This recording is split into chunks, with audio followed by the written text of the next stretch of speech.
Hi, this is Dr. Benny Xiao, and what I'd like to explain to you now is some information regarding how your eyes work. I want you to think about your visual system like a computer. Now, a computer has hardware as well as software. As far as your visual system is concerned, the hardware is composed of your eyeballs, the eye muscles, and the nerves that innervate everything and connect everything together. The software, so what's the software? The software is how your brain feeds back to those eye muscles and tells them how to properly work so that you are able to accurately focus on things up close, far away, able to track a fast-moving target from left to right, up, down, etc., and also be able to accurately judge how far away something is. So the software is very important as well. And like a computer, if you have something wrong with the software, it can actually cause changes or damage to the hardware, such as, for example, if you catch a virus on your computer, your hardware can be so damaged that where you actually have to change your hard drive, for example. In your visual system, if you have something wrong with how your software works, it can potentially cause changes to the hardware as well, meaning that your eyes, your eyeballs can actually physically change due to the stress created by your software not functioning properly. So how is it that the software changes or becomes messed up? Well, it's important to know that you're not born with the software intact. In fact, when you're born, your hardware is pretty much all there. The eyeballs, the eye muscles, and so forth, they're all there.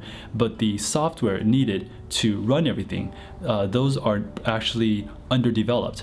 And what it is as a child, when you're at play, when you're running around, running up a tree or playing, grabbing this, grabbing that, throwing things around. This type of play activity is actually very important to how you create and write your own software so that you are able to accurately track moving targets, focus your eyes from up close to far away, and just get the two eyes coordinating properly together as a team. So regarding these eye muscles, we have two sets of eye muscles.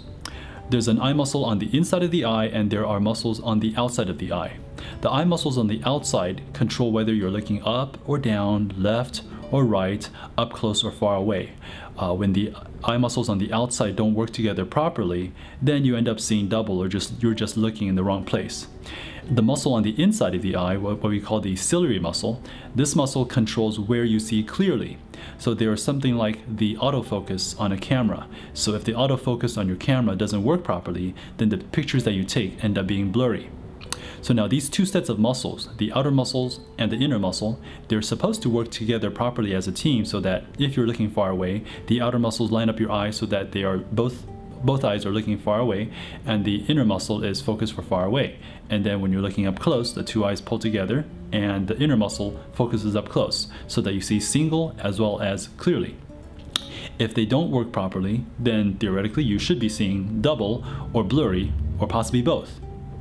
So when you are under a lot of stress, when your eyes are placed under a lot of stress from, let's say, for example, if you're doing reading for long periods of time, staring too long at your computer, etc., those type of activities will create a lot of stress on the eyes, and the stress can actually cause the software to become improperly coordinated.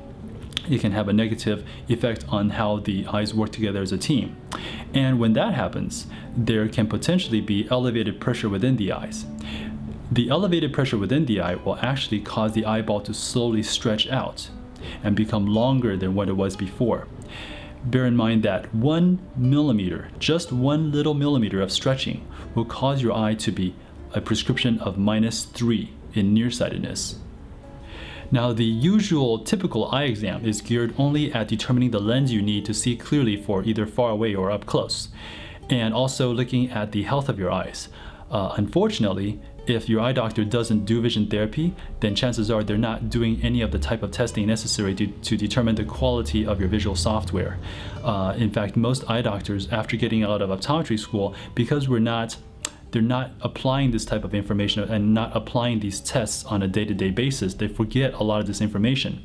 My goal with all of my patients is to determine the quality and accuracy of their visual system in terms of how their software works, so that we can determine how that might be affecting or impacting his or her life.